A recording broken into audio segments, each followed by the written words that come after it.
नमस्कार विद्यार्थी मित्रांनो, केमिकल कायनेटिक्सच्या तिसऱ्या पार्टला आपण सुरुवात करणार आहोत. आज पहिल्या पार्टमध्ये आपण रेट ऑफ रिॲक्शन बघितलं. दुसऱ्या पार्टमध्ये factors affecting rate of reaction आपण बघितला. आता या तिसऱ्या पार्टमध्ये आपण बघणार आहोत rate law and rate constant. Rate law कशाबद्दल लिहिला जातो, त्याचं काय सिग्निफिकन्स आहे, रेट कॉन्स्टंट म्हणजे काय, त्याचे काय सिग्निफिकन्स आहे, कशाबद्दल तो बदलतो, त्याचे युनिट्स काय, हे सर्व आपण थोडक्यात इथं आज बघणार आहोत. आपण फॅक्टर्स अफेक्टिंग बघितले होते मित्रांनो. त्यामध्ये वेगवेगळ्या फॅक्टर्समध्ये कॉन्सन्ट्रेशन नावाचा एक फॅक्टर होता की ओव्हरऑल रिॲक्शनचा रेट जो आहे तो कॉन्सन्ट्रेशन ऑफ रिॲक्टंटवर डिपेंड करत असतो. असा एक फॅक्टर आपण बघितला तिथं त्या फॅक्टर्समध्ये. त्याचाच वापर इथं आपण करणार आहोत आणि त्याच्यावर काही रूल्स किंवा काही लॉज आपण अप्लाय करणार आहोत, ज्यामुळे आपल्याला रेट लॉचं इक्वेशन मिळणार आहे. चला तर मग अजिबात वेळ खर्च न करता आपण सुरुवात करूया आजच्या लेक्चरला, ज्यामध्ये आपण बघणार आहोत रेट लॉ आणि रेट कॉन्स्टंट.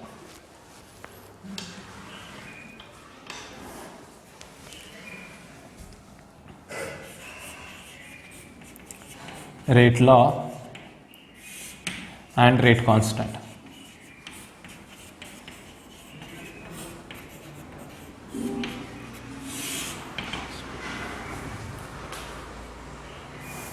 आता हा रेट लॉ आणि रेट कॉन्स्टंट शिकण्यासाठी आपण एक एक्झाम्पल कन्सिडर करूया मित्रांनो. सिंपल सी रिॲक्शन आहे. Consider a simple reaction. Suppose A gives product P. एक छोटीशी रिॲक्शन आपण कन्सिडर केली की ए गिव्स प्रॉडक्ट पी. ए या मॉलिक्यूलचं कन्व्हर्जन पी या प्रॉडक्टमध्ये झालेलं आहे. आता या इक्वेशनसाठी जो काही रेट असेल तो रेट डिपेंड करणार आहे कॉन्सन्ट्रेशन ऑफ ए वरती. अशी सिंपलची रिॲक्शन आहे. मग हे जे इक्वेशन आहे या इक्वेशनला वेगळ्या फॉर्मॅटमध्ये आपण लिहू शकतो. यामध्ये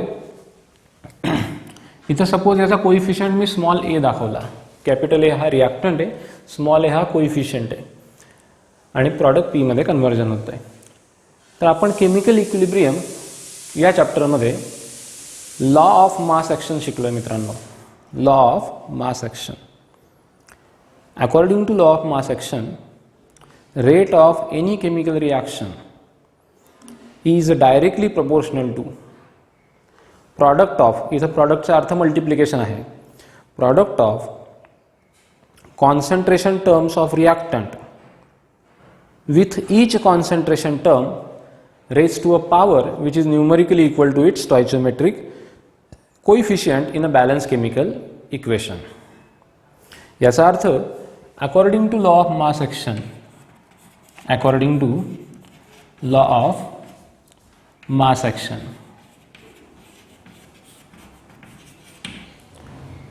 rate of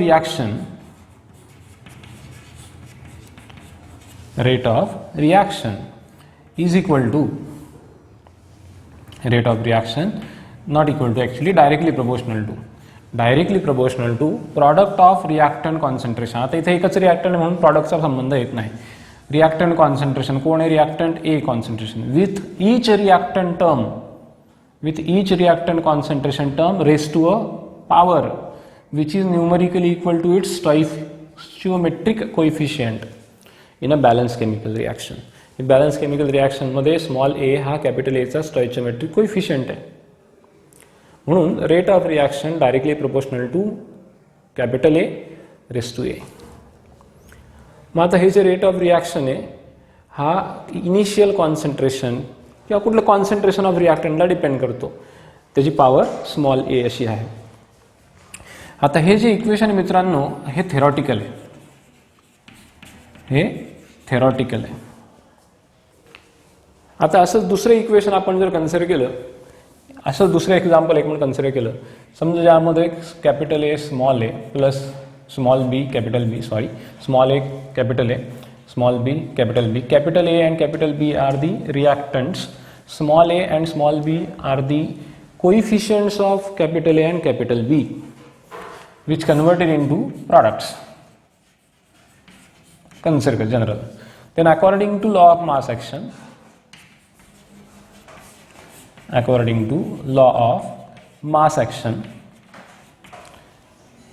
rate of reaction is directly proportional to product of concentration term, that means product of A and capital B, and each concentration term raised to a power which is numerically equal to its stoichiometric coefficient. त्या reactant termच्या stoichiometric coefficient ची power घ्यायची given in balance chemical equation. Balance chemical equation असेल suppose, त्यानुसार stoichiometric concentration जे stoichiometric जी value असेल त्याची कोइफिशियंटची ती value पॉवरला घ्यायची. मग हे इक्वेशन आहे, पण हे equation law of mass action नुसार जे मिळालंय ते थेरॉटिकल आहे. हे इक्वेशन कसं आहे? थेरॉटिकल आहे. एक्सपेरिमेंटली इट इज फाउंड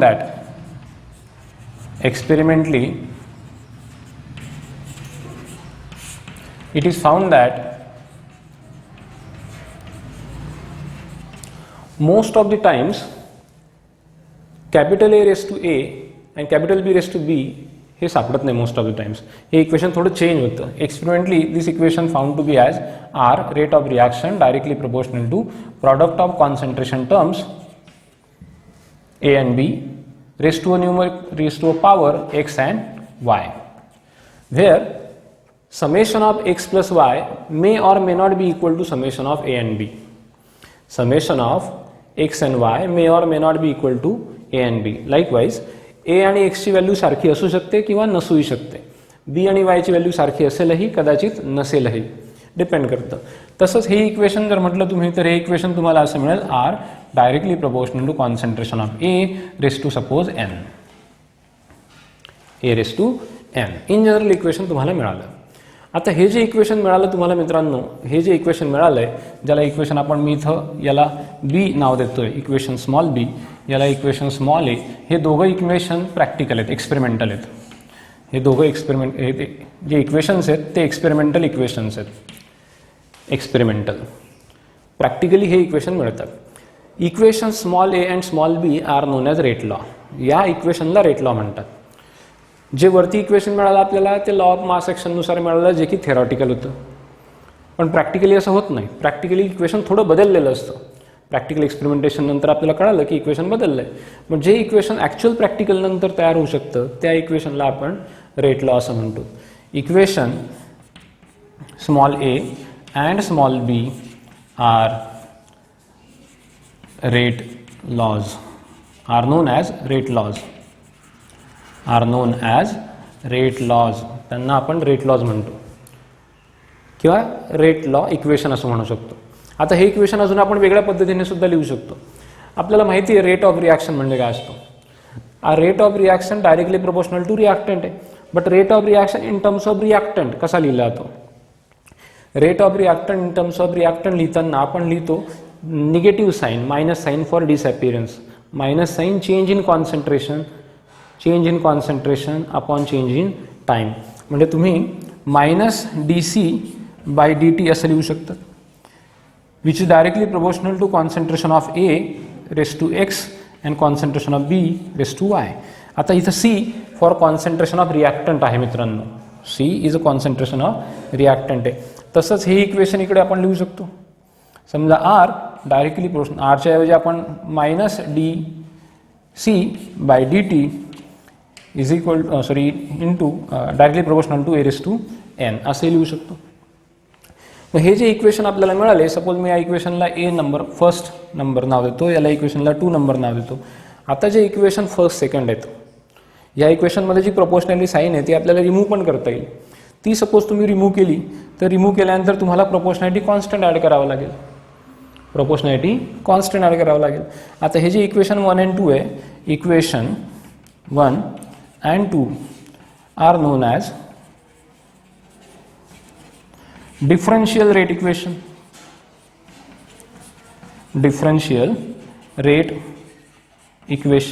किंवा डिफरन्शियल रेट लॉ म्हणतात त्याला. रेट लॉ आपण प्रोपोर्शनॅलिटी कॉन्स्टंट इंट्रोड्यूस केला की त्याला इक्वेशन म्हणूया. याच्यामध्ये प्रोपोर्शनॅलिटी कॉन्स्टंट इंट्रोड्यूस करूया. Minus dc/dt is equal to k proportionality constant into A raised to x B raised to y, हे इक्वेशन सपोज आपण म्हणूया 4 आणि इकडे तसंच equation minus d c by d t directly proportional sign काढून घ्यायची is equal to k concentration of A race to n. Equation number हे 3. या सिंपल रिॲक्शनसाठी हे थोडं जास्त रिॲक्टंट मॉलिक्युल्स रिॲक्शनसाठी. आता याच्यामध्ये हे इक्वेशन 3 and 4 जे आहेत, equation 3 and 4 are called differential rate equations. याला डिफरन्शियल रेट इक्वेशन्स म्हणतात. हे लॉ आहेत डायरेक्टली प्रोपोर्शनलचे. हे ॲक्च्युअल इक्वेशन्स आहेत ज्याच्यामध्ये इज इक्वल टू साईन आहे. समजलं तुम्हाला? मग आता बघा, हे जे इथं डिफरन्शियल रेट इक्वेशन दिसत आहे, याला डिफरन्शियल रेट इक्वेशन का म्हणतोय? कारण इथं आपण याला डिफरन्शिएट करू शकतो. याचं आपण हे जे डिफरन्शियल रेट इक्वेशन आहे विथ रिस्पेक्ट टू इथं बा पर्टिक्युलर व्हेरिएबल्स आहेत. हे डिफरन्शियल रेट इक्वेशन आपण इंटिग्रेट करू शकतो आणि याला सिंपल फॉर्ममध्ये कन्वर्ट करू शकतो. आता हे जे सर्व झालं हे सर्व झालं रेट लॉबद्दल. हे तुम्ही रेट लॉ शिकलात आणि रेट लॉचे डिफरन्शियल रेट इक्वेशनसुद्धा माहिती झाले. आता या डिफरन्शियल रेट लॉमध्ये जो आपण के इंट्रोड्यूस केला, डिफरन्शियल रेट लॉमध्ये जो आपण के इंट्रोड्यूस केलेला आहे, त्या के जो प्रोपोर्शनॅलिटी कॉन्स्टंट आहे त्या केला काय म्हणतात? Here k is equal to rate constant or velocity constant or specific reaction rate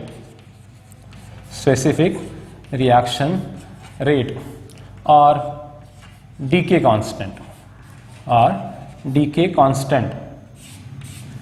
for nuclear disintegration reaction.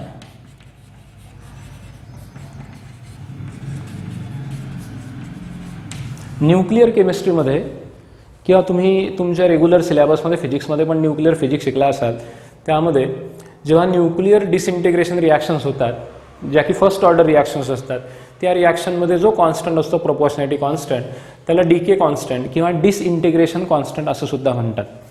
In general आपल्या केमिस्ट्रीमध्ये त्याला आपण rate constant, velocity constant, specific reaction rate या नावाने ओळखतो. न्यूक्लिअर फिजिक्स जर न्यूक्लिअर केमिस्ट्रीमध्ये जर रेडिओ ॲक्टिव्ह डिसइंटिग्रेशन शिकत असाल आपण, तर त्यामध्ये याला डीके कॉन्स्टंट पण म्हणतात. आता हा जो डीके कॉन्स्टंट के, याचं सिग्निफिकन्स फार जास्त आहे. या सिग्निफिकन्समुळे, या केच्या व्हॅल्यूमुळे आपल्याला युनिट्स कळतात. कोणकोणते ऑर्डर आहेत, त्या कोणकोणत्या अनुसार युनिट्स आहेत ते पण आपल्याला कळत असतं. मग हा के कसा डिफाईन केला होता? आपण इक्वेशन बघितलं, हे बघा, सिम्पलेस्ट इक्वेशन आपण इथं बघूया. के इथं हा रेट आहे, रेट ऑफ रिॲक्शन, आणि हा के ए रेस टू एन आहे. ते थर्ड नंबरचं इक्वेशन जे आहे ते आपण पुन्हा रिराईट करूया. Equation 3 can be rewritten as rate of reaction is equal to K into A raised to N. A हा रिॲक्टंट आहे, N ही त्याची पॉवर आहे. आता इथं N ही व्हॅल्यू काय बघा. आता पुढे आपण हा पण कन्सेप्ट मॉलिक्युलॅरिटी आणि ऑर्डर शिकणार आहोत.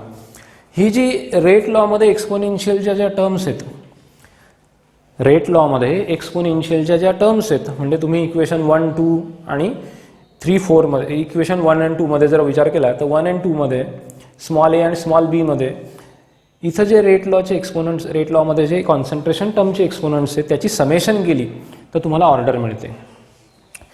X plus y, air x plus y याची समेशन केली, किंवा एन, इथं एकच आहे म्हणून समेशनची गरज नाही, n this is nothing but order of reaction.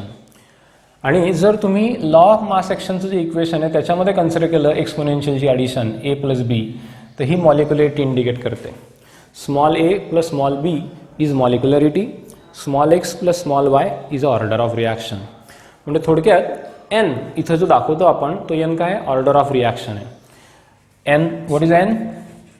Order of reaction. What is ए?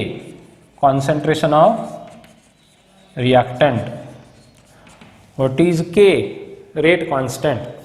आता जर हा रेट कॉन्स्टंट मला काढायचा असेल तर रेट कॉन्स्टंट मी कसा काढू शकतो? Rate constant k is equal to, rate constant k is equal to rate upon A race to n, rate upon A race to N.